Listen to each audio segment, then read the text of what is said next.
Welcome to the Successful Nonprofits Podcast. I'm your host, Dolph Goldenberg. And listeners, once again, we have a great episode for you. It is with Rita Soronen. And we are going to be speaking with Rita about being the face of your organization. Rita has been a tireless advocate for children for over 4 decades, which is interesting because Rita does not have a degree in social work or child welfare. It's actually kind of far afield. I think it's something like landscape architecture or something like that. And so it's interesting. She found a passion for child welfare and child advocacy work, and has spent 4 decades of her career and her life dedicated just to this. And for about the last 2 decades, she has been CEO of the Dave Thomas Foundation for Adoption, which, let me say, 2 decades anywhere as an executive director is amazing, but to be a two-time executive director is also incredible.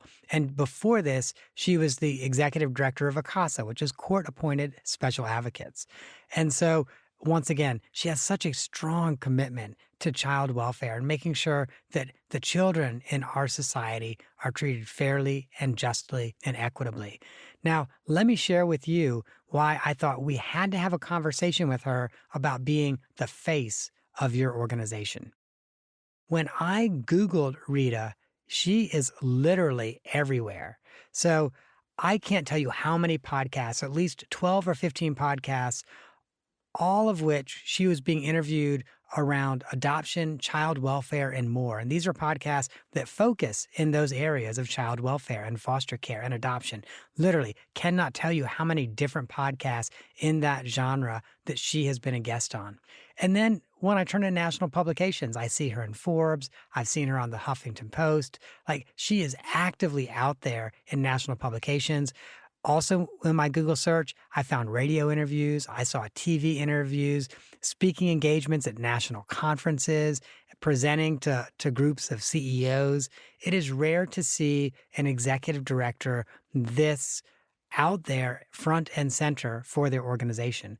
And since I know whenever your executive director is able to do that, it is so helpful for your mission and for your cause, I wanted Rita and I to have that conversation.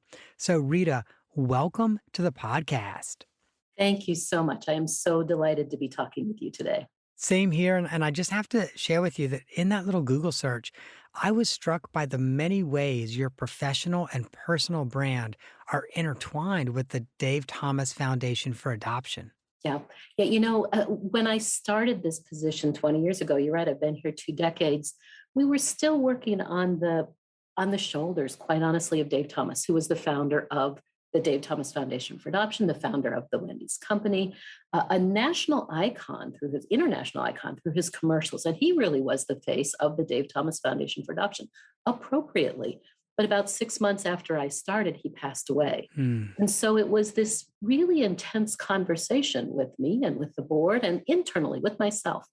How do we continue to honor that incredible legacy of Dave Thomas? At that point was still very strong in the American public, but knowing as time goes on, how do we continue to honor that legacy while we create our own sense of who we are in the public so that people can be as responsive and contemporary with this issue of foster care adoption as possible? And so at that point, we made the determination that we had to be out there. We had to be visible. We had to have a voice, not just because we were now transitioning from sort of the face of adoption being Dave Thomas to the face of adoption being whomever, whatever we decided that to be, but because this cause, children in foster care, children waiting to be adopted, children who are at risk because of abuse and neglect, wasn't something that was a robust conversation in this country. And so we needed to get out there and make it a robust conversation.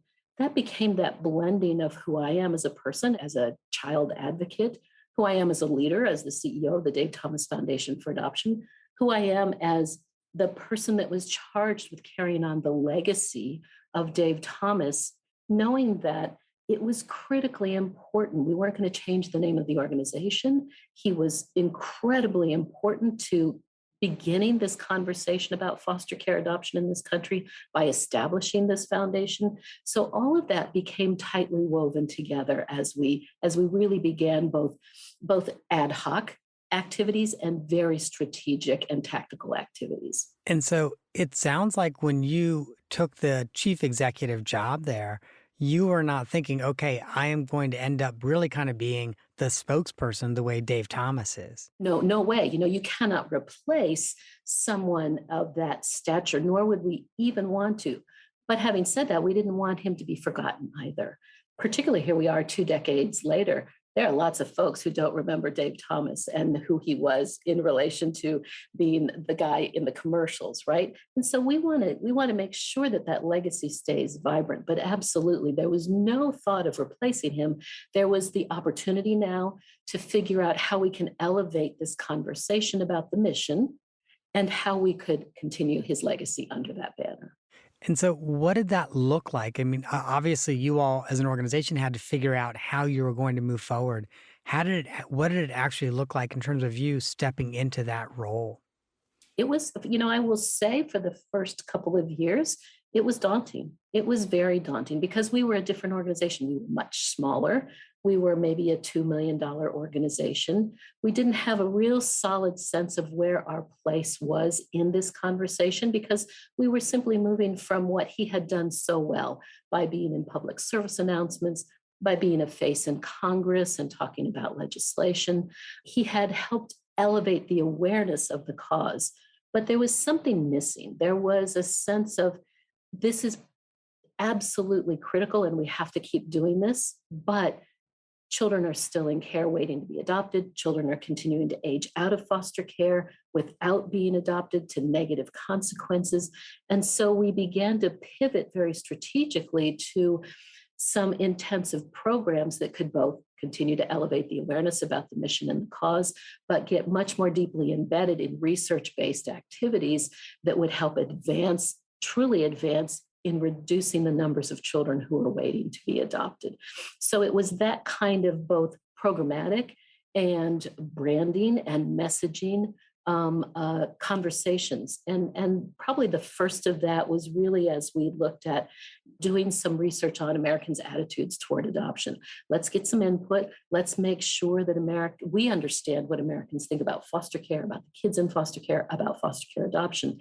And then we can begin to drive very intentional messaging. And then we can begin to do some deeper research on where are the gaps, where we can use our resources to help fill those gaps. All of that comes with partnerships, with the ability to see the scope of the issue at the broad scale while digging deep into understanding where can we make both policy and practice changes. And so all of that became, I think, that next step that those first couple daunting years of moving from sort of the foundation that was associated with Wendy's at a branding level to the foundation that really had its feet on the ground and frankly its head in the clouds of how can we get this done. I'm struck by the fact that the adoption and attitude survey kind of gave you data that it sounds like allowed you to go from being an advocate to being an advocate and a thought leader, because now you had data and you could say, here's what we know. That's exactly it. And that's part of that. I think what we wanted as the true image, not just an image, but the true fortitude behind what the foundation does, that everything that we do has to be grounded in evidence, in research, in facts, because so much that surrounds children in foster care and the foster care system is rife with myths and misperceptions and perhaps attitudes based on a media story or one person's experience. But what's the reality about what surrounds these children and how can we assure that they have the right of a family? So absolutely, that became, I think, the impetus that has driven us into substantial growth, into substantial, I think, collaborative activities across the nation in order to make life better for children waiting to be adopted. As you stepped into this broader role of not just running the organization, but kind of becoming the new face of the organization, was there a learning curve for you? There was an absolute learning curve. Look, I am not, I'm a relatively shy person by nature. It's not, I don't, well, I do now, but at that point, I wasn't striving to be on a stage. I still got terribly nervous making presentations. It wasn't something that I sought out. But what I understood is that responsibility of leadership, particularly in this role, demanded it. It absolutely demanded it. And so moving forward, and not just in terms of making speeches or being on podcasts or being, talking to the media, but stretching myself out to really find the other thought leaders in this space, and how can we work together, and how can we develop relationships, how can we go to members of Congress and talk about this issue at a policy level and believe that these children belong at the table. It was all about how do we best represent these children. And as a former child, I felt like I had to do that. But before we talk about ways in which you built bridges, I'd really love for us to dive in. So you mentioned that you started off being somewhat shy, not, getting nervous when you went on stage, had to present publicly.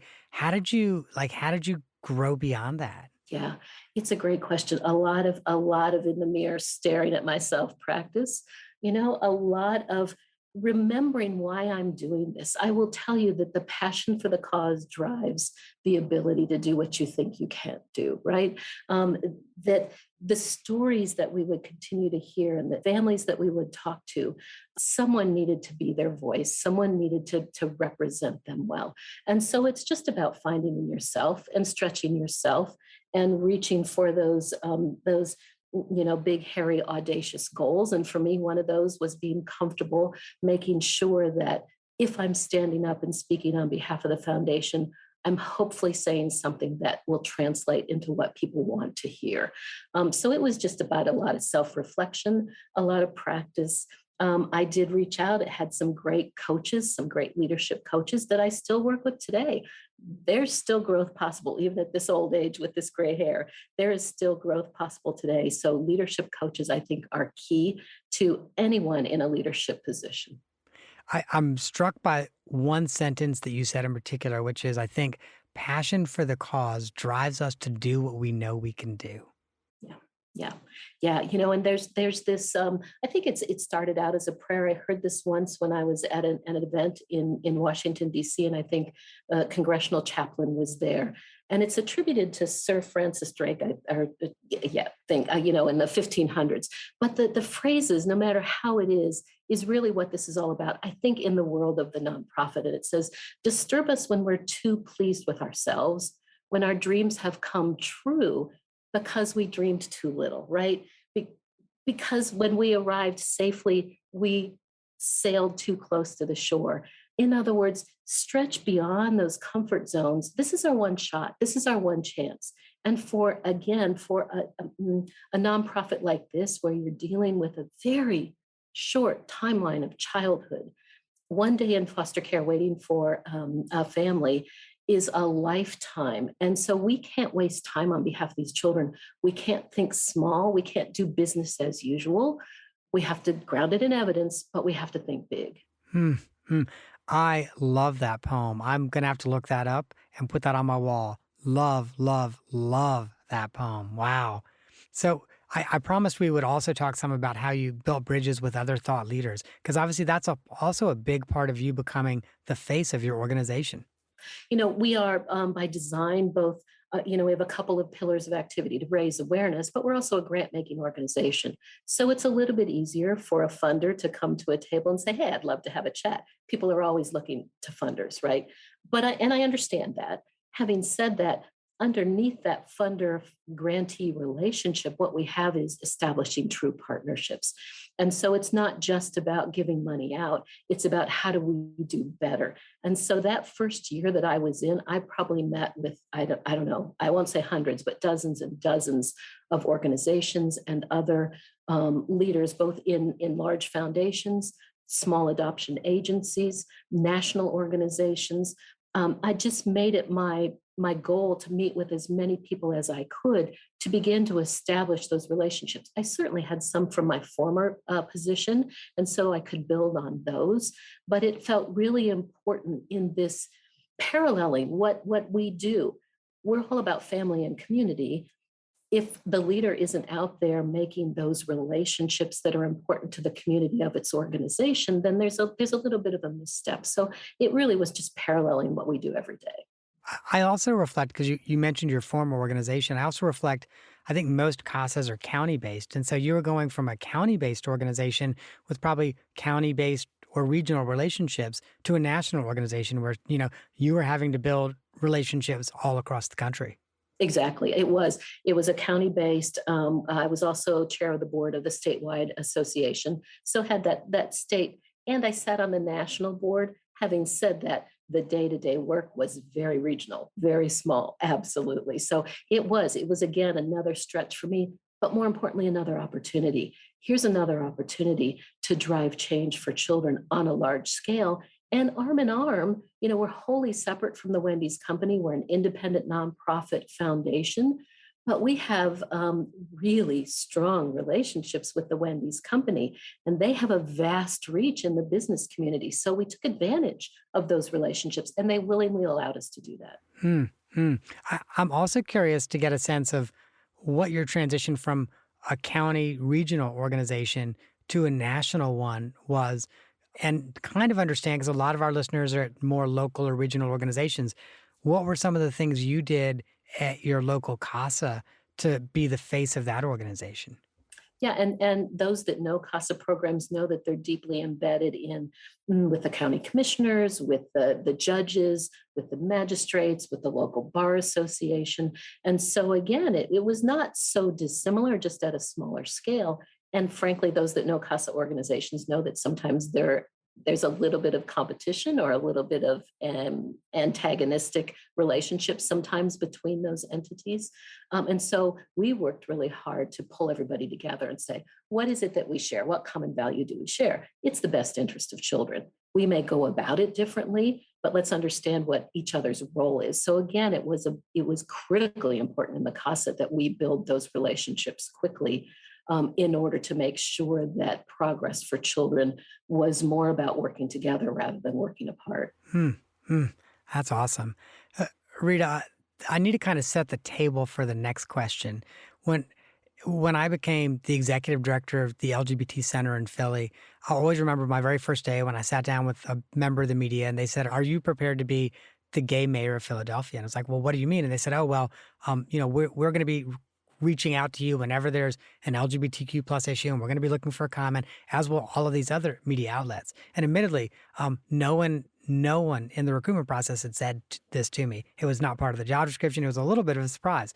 And so, kind of like you, I had to get a little comfortable with it. But the other thing that I saw happen, some people would look at this and be like, well, why is it they always call Dolph? So no matter what, there are always, I hate to say those haters, but those haters who are like, well, why is it Dolph's always in the spotlight? Why is it Rita's always in the spotlight? What do you lovingly say to folks that come to you and like, gosh, I wish that more people were in the spotlight around this? Absolutely. And not only within my own organization, but externally. Look, when I started, we were a staff of maybe five. And so I had to be the face of the foundation. That was my role. And we worked really hard to develop those media relationships so that we could get the word out about foster care adoption, not about Rita, about foster care adoption. And built those relationships. I will tell you, I don't think only once have I said no to speaking to the press, and it's because there was a reason, right? So we always say yes, and it always works fairly well. Having said that, we always refer as well, so that we'll say, by the way, you probably want to talk to this organization to get a little bit more information about what you're asking me about. So we will always make, whether or not they follow up on those referrals, I can't control, but we will always say, here are some other folks that you might think about talking to, or here's a family, quite honestly, the face of the family, not a child before they're adopted, but a family that has adopted, I think is an important part of the story. So we will always, we vet our families that we work with, and they know, they willingly say, yes, we're happy to talk to the press. So here's a story that will move people much more than what Rita can do in telling their story of success through foster care adoption as well. So yeah, sure. And I appreciate that. And internally, we talk a lot about that. At some point, I'm going to have to start letting go of those reins. And other people need to start talking to the press too, as we start thinking about moving this organization forward. So we begin to work on that as well. So I definitely want us to talk about succession planning. Before we do, you've piqued my curiosity, and I try not to like do surprise questions. You mentioned only once did you say to to a media outlet, no, we're not going to take whatever it is, an interview with you. And you said there was a reason for that. Would you be comfortable like sharing what red line they were crossing that you said, no, we're not going there? Absolutely. As you might guess, when we have this conversation about adoption, there's a large canopy over adoption, infant adoption, international adoption. And underneath that, sometimes depending on the mood of the country, there's this underscore of abortion versus adoption. We have said time and time again, abortion is not our conversation. It's not that we don't all have personal feelings one way or the other, but we're talking about children who are in foster care, who have been abused or neglected, and we need to get them adopted. And so we will not engage in a conversation about abortion. And this was an outlet that wanted to talk about that. And they said that up front, like, Yes, yeah, and they understood when we said no. okay, Yeah. got it. So it sounds like, in a nutshell, you were kind of like, this is not our messaging, and so we can't have the conversation because this is not how we message. Exactly. Okay. Exactly. I Yeah. I was just very curious. I was like, okay, Yeah. what did someone Yeah. I ask you know, I about that? know. You're like, no, we're not talking about it. Everything else is usually on the table. Yep. And even at that, if it came up, that would be our response, that it's not our conversation, it's not our expertise. Yeah.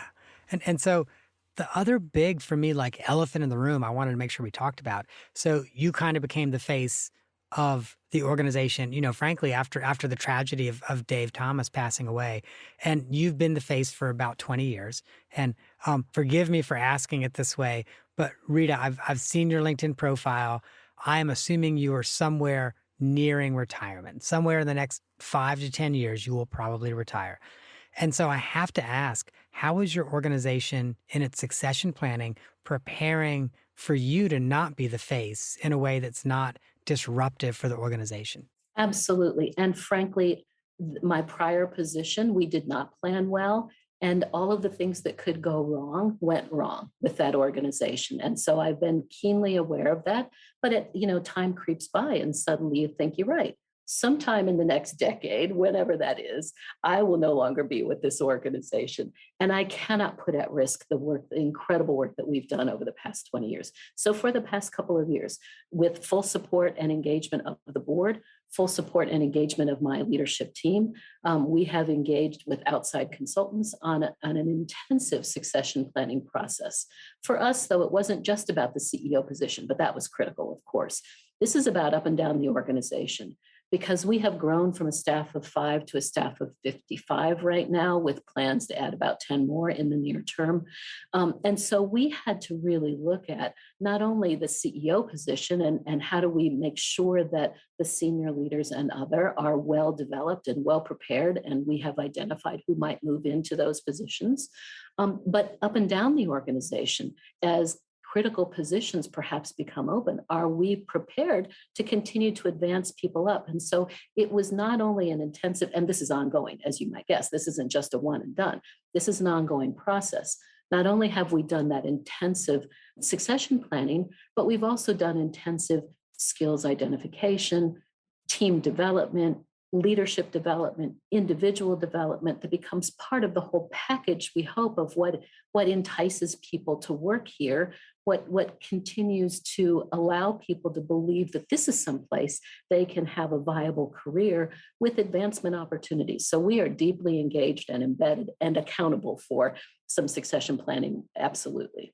That's awesome. And the other thing I wanted to make sure I asked you about, I know how precious your time is as a chief executive, and I know all of the demands that are on your time. And so this podcast, while typically our podcasts are only about 35 minutes long, you set aside an hour for this, and we'll probably be on the Zoom call for a full hour or thereabouts.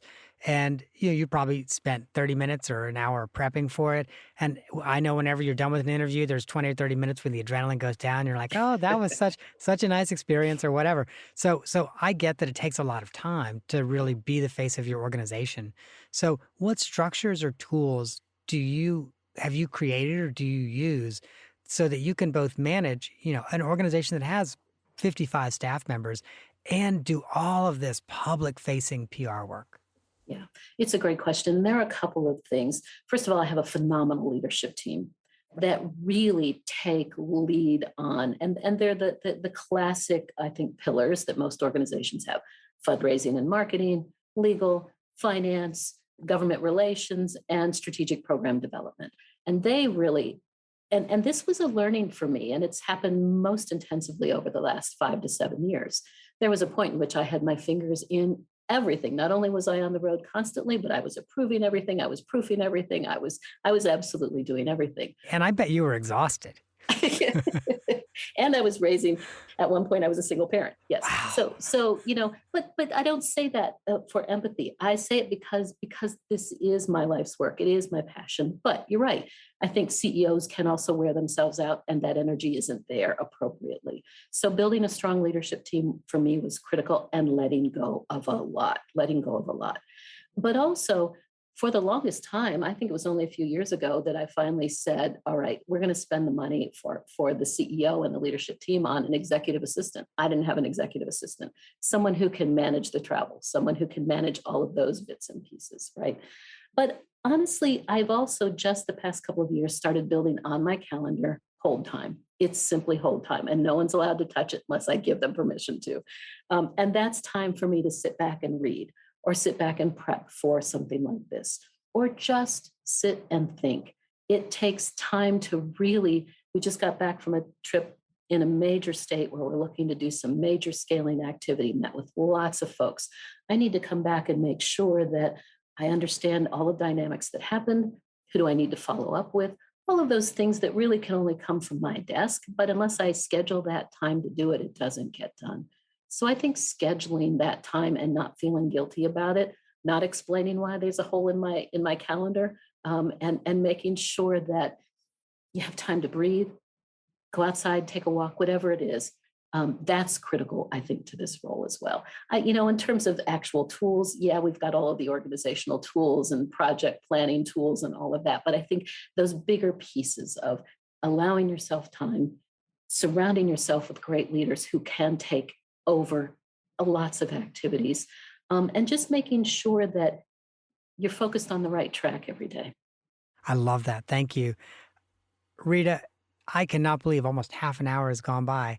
And if I don't get to the off the map question, we're not going to have time for me to ask it. And this is a little bit of a selfish off the map question, and it's really on your map because I'm about to ask you about foster care. So, my husband and I are about 4 months into the process of becoming foster parents in the state of Georgia. And our hope is to end up becoming the foster parent for an LGBTQ adolescent who's been thrown out or had to run away from home. And I'll share with you in Georgia, based on how long it's taken us to get this far, I think we're probably 3 or 4 more months before we actually have a foster child in our home. But my question to you is, what advice, the application stuff we got? I mean, we just got to get it all done. But what advice do you have for us as people who've never had children in terms of actually being a foster parent? So it's such a great question. First, thank you for doing that. We know that there are so many children waiting for incredible parents, either foster parents or adoptive parents. I think it's all about understanding first who these children are. They've been abused or neglected or abandoned. They have had incredible trauma in their lives and multiple layers of trauma. They're still experiencing grief and loss of the family of origin, no matter what happened to them. And frequently that's unresolved grief and loss. And so that when they do finally come into your home as a foster parent, they may be fine for a week or two, and then they may feel comfortable enough to start expressing all of those complex feelings that they've got inside. And sometimes foster parents are like, I can't handle this. I don't know what this is all about. They must not like me, right? And understand that this is a child that's been through such trauma. I think the second piece is understanding that you're dealing with the bureaucratic system. So that by nature, the child welfare system is lodged in county agencies. And even when they're private agencies, they have to be responsive to the county agencies, right? And that means overwhelmed, overworked, underpaid social workers frequently, who have absolutely every intention of doing the right thing, but some days are stymied by doing that. Frequently unreturned phone calls, may not be getting the best kind of support that you think you need. And so I think that willingness to stretch out and ask for help when you need it. And if you're not getting it from the people you think you should get it from, make sure that you have developed a network of others before that child comes into your home who perhaps have had similar experiences, so that you can reach out to that network. patience, perseverance, and understanding again that you may have to give this child back, right? If you're fostering, the goal is to get that child home. And when you develop a relationship with that child, that's horribly hard. You're giving up someone that you may have established not only a relationship, but you may feel love for this child. And yet you have to give them back to this family. And so understanding why that's best for the child and knowing that that may happen. Having said that, I think it could move to adoption. And so setting yourself up with as much information as possible. What are then the possible post-adoption resources that are available to you? Everything from counseling to financial assistance to making sure that this child has everything that they need, even if that's connection to their biological family, and understanding how critical that is. We're all homing pigeons at heart, and no matter what happens, we still think fondly of our family of origin. And so being willing to share that, if it's safe for the child, with the child. Those are just some things, but there's so much in it. I think those key ones: patience, perseverance, and an ongoing learning. You go through classes and you may learn about the dynamics of abuse and neglect and what these children have experienced and all of that. But dig in and learn as much more as you can about the system, about the structures, about the court system, about what these children have experienced, about what they need, what they don't need. All of that's available in thousands of places, including at the Dave Thomas Foundation for Adoption, but all kinds of other places too. Thank you, Rita. That's really good advice, and frankly, some of the things I've really needed to hear. So thank you. That's phenomenally good advice. Good. Well, thank you for doing it. It's important. It's so important, and we need foster parents now more than ever. We lost a lot of foster parents during the pandemic. They just couldn't do it financially. They couldn't do it emotionally, physically. We've got more kids coming into care again post-pandemic. There's a lot of unrest in this country about foster care and adoption and what's going on, and so people that are willing to jump into the middle of that and remember there's just a child that needs a family, I think is critically important. Yeah, and I'll share with you, it's interesting in going through our classes, and we're going through an agency, but again, as you said, it's an agency that works with DFACS and is under DFACS's rules. They've been really clear with us because they know that ultimately we'd like to foster an LGBTQ youth. And they've been really clear with us that there are so few right now foster families in Georgia that are willing even to accept an out LGBTQ youth that they're like, every week, dozens of kids end up in group homes because there's just not a foster family to take them in. And that breaks my heart. So it breaks my heart too. And thank you for doing it. And the negative outcomes for LGBTQ kids, high rates of suicide, high rates of running away, simply because people won't accept them for who they are, makes you all the more important. Thank you for doing that. Well, thank you. And again, I genuinely appreciate the advice. Some of what you shared is really what I need to hear, especially the bureaucracy part. I know before we hit record, I shared with you a little bit about the bureaucracy, especially the bureaucracy part. Yep. And the delays and the court delays, and you're ready to get your child to a hearing and it's delayed or it's canceled. It happens. And it's just part of the system. And I don't know that we should all be compliant about it. That should make us frustrated too. And there are ways to start working on changing that, but just know that it happens. Yeah. Awesome. Well, Rita, thank you again. Thank you for coming on. And listeners, I always want you to know how you can get a hold of our guest. And so if you go to davethomasfoundation.org, you can find out more about the Dave Thomas Foundation. Here's a few things I think you should look at when you go to their website. The first is you can find their adoption attitude survey. They have been doing this survey every 5 years since 2007. So I'm going to do a little bit of math. I think that means they're doing their third survey right now. So, or they just finished it. So you should absolutely make sure you check out the adoption attitude survey. They also, by the way, have an adoption friendly workplace survey. So if you're an executive director, and I know the vast majority of our listeners are, you should really check out the adoption friendly workplace survey. Don't you want a workplace where your team feels like they are supported if they adopt a child? So please make sure you check that out. And then last, they've got lots of great resources, white papers, etc. I will say I have found the website as someone who is about to become a foster parent super helpful, and it is bookmarked on my computer now. And I would just encourage you to check it out. Rita, again, thank you so much for joining us.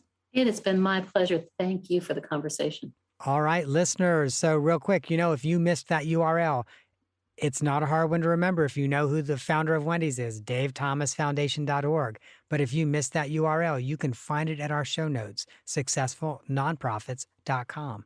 And while you're there, you can sign up for our email list. And of course, I am always grateful if you rate, review, like, and share this podcast. And finally, if you found this conversation about being the face of your organization helpful, there are two other episodes that you will undoubtedly find helpful as well. The first is back when we had Kristen Elworth on the podcast. Gosh, that was almost 100 episodes now ago.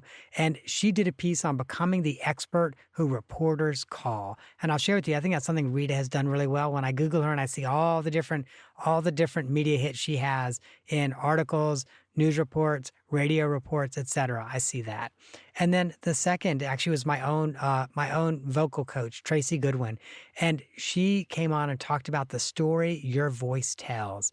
Sometimes it's really important that we get that vocal coaching so that we are able to be the face that we are meant to be and we're able to be that voice. So you might enjoy either of those episodes.